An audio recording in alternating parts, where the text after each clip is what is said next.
Oke, coba kita pikirin bareng-bareng. Di saat dunia lagi tegang-tegangnya, negara-negara lain pada sibuk bikin nuklir, pesawat tempur, rudal.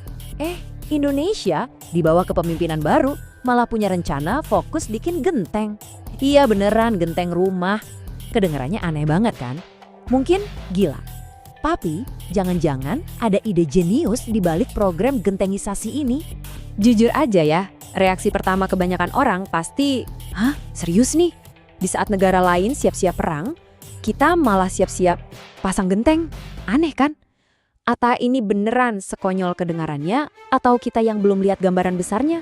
Tapi tunggu dulu, sebelum kita buru-buru bilang ini ide gila, coba kita gali lebih dalam. Ternyata ide yang kelihatannya sepele ini bukan yang pertama di dunia. Sejarah ngasih kita petunjuk menarik dari negara lain yang pernah melakukan hal yang mirip-mirip. Yuk kita lompat dulu ke Korea Selatan tahun 1970-an.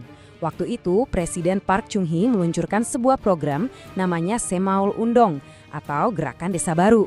Tujuannya simpel, memodernisasi desa-desa miskin di seluruh penjuru negeri.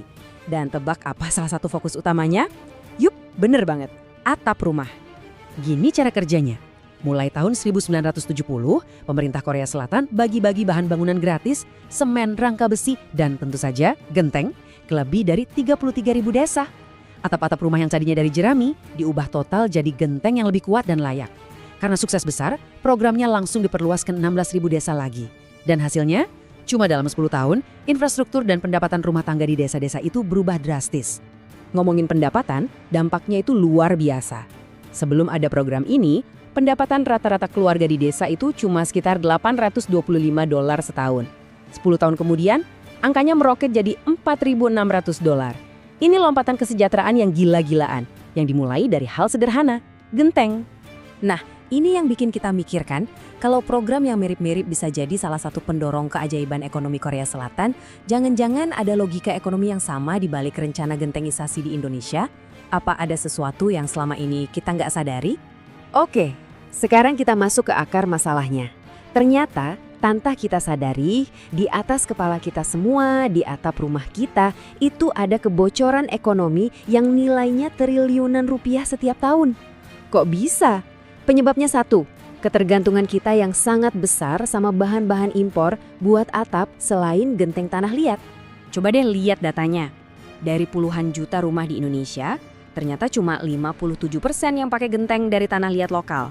Artinya apa? Sisanya yang 43% itu pakai bahan lain, kayak seng, asbes, atau atap metal. Nah, angka 43% inilah sumber masalah besarnya. Jadi begini, atap-atap metal itu bahan utamanya bukan dari sini. Lembaran baja tipisnya, aluminiumnya, silikonnya, itu semua harus kita impor. Nah, kalau impor, artinya kita harus bayar pakai dolar. Rupiah kita jual, dolar kita beli. Efeknya, ya nilai tukar rupiah kita jadi terus tertekan. Seberapa gede sih bocornya? Coba lihat angka ini.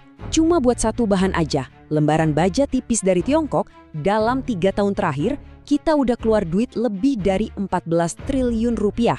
Bayangin, 14 triliun rupiah terbang ke luar negeri, cuma buat bahan dasar atap. Dan itu baru baja loh. Kita lanjut ke bahan lain, aluminium. Presiden Jokowi pernah bilang kalau devisa kita, cadangan dolar kita, bisa hilang sampai 50 triliun rupiah setiap tahun gara-gara impor aluminium. 50 triliun. Dan sebagian besar aluminium itu ya jadi atap rumah. Masih ada lagi. Bahan ketiga, silikon. Kita juga impor.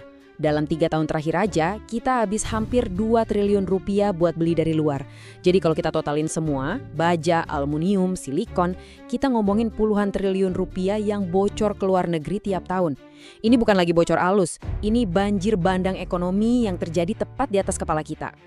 Terus, solusinya gimana dong? Jawabannya sebenarnya simpel banget dan ada di bawah kaki kita sendiri. Genteng tradisional dari tanah liat. Kenapa? Karena bahannya hampir semua ada di bumi Indonesia. Ini solusi 100% lokal. Bahannya apa aja sih?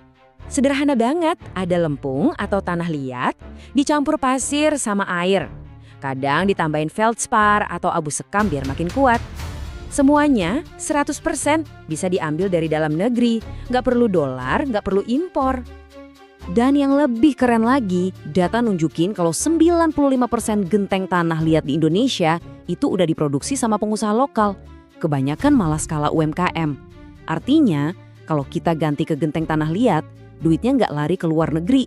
Duitnya muter di sini, langsung ke kantong-kantong pengusaha kecil dan pekerja lokal. Nah, sekarang kita masuk ke bagian paling serunya nih, hitung-hitungan untungnya.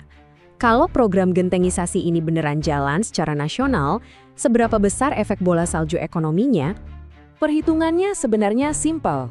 Targetnya ada 11 juta rumah yang sekarang atapnya bukan dari tanah liat. Satu rumah itu rata-rata butuh sekitar 1.175 buah genteng. Tinggal dikalikan saja. Hasilnya, kita menciptakan permintaan domestik baru yang jumlahnya sekitar 13 miliar buah genteng. Lalu, 13 miliar genteng itu nilainya berapa? Siap-siap ya, potensi nilai ekonomi baru yang tercipta bisa mencapai 45,6 triliun rupiah. Dan ingat, uang segede ini bakal muter sepenuhnya di dalam negeri. Dari pabrik ke pekerjanya, dari pekerja ke warung sebelah, terus muter lagi. Efeknya nggak berhenti di situ. Buat memenuhi permintaan sebanyak itu, kita bakal butuh hampir 20.000 pabrik genteng baru yang kebanyakan skalanya UMKM. Dan yang paling penting, ini bisa menciptakan sekitar 700.000 lapangan kerja baru, bukan cuma di Jakarta, tapi tersebar di seluruh Indonesia dimanapun tanah liat ada. Tapi tunggu, argumen buat gentengisasi ini bukan cuma soal duit loh. Ada banyak keuntungan lain yang penting banget, yang menyangkut kesehatan kita, lingkungan, sampai kenyamanan hidup sehari-hari. Ini lebih dari sekedar uang. Coba kita bandingin langsung ya, genteng tanah liat itu menang telak di hampir semua hal. Umurnya bisa lebih dari 20 tahun, jauh lebih awet dari seng yang paling cuma 3-5 tahun. Nggak ada resiko kesehatan, beda banget sama asbes yang bisa bikin kanker. Bahannya 100% lokal, bisa didaur ulang, dan yang pasti, bikin rumah jadi jauh lebih adem. Dan ini poin yang serius banget, sampai hari ini masih ada lebih dari 5 juta rumah di Indonesia yang atapnya pakai asbes. Padahal bahan ini udah dilarang sama WHO, karena terbukti jadi penyebab kanker paru-paru. Jadi, mengganti atap asbes ini bukan lagi soal pilihan, tapi soal kesehatan dan keselamatan publik. Kalau dari sisi lingkungan, genteng tanah liat ini juara. Konsepnya itu dari debu kembali ke debu. Karena bahannya dari tanah, genteng yang pecah atau sudah nggak dipakai bisa dihancurkan, dan ya udah jadi tanah lagi. Bisa buat media tanam, nggak jadi sampah yang merusak lingkungan. Jadi, kita kembali ke pertanyaan awal. Setelah kita lihat semuanya, kebocoran devisa puluhan triliun rupiah, potensi ekonomi baru 45 triliun, potensi 700.000 lapangan kerja, plus manfaat kesehatan dan lingkungan, pertanyaannya sekarang bukan lagi apakah program ini gila, tapi haruskah Indonesia menutup kebocoran triliunan rupiah ini untuk membangun bangsa yang lebih aman, lebih kaya, dan lebih mandiri, dimulai dari hal yang paling dasar, atap rumah kita?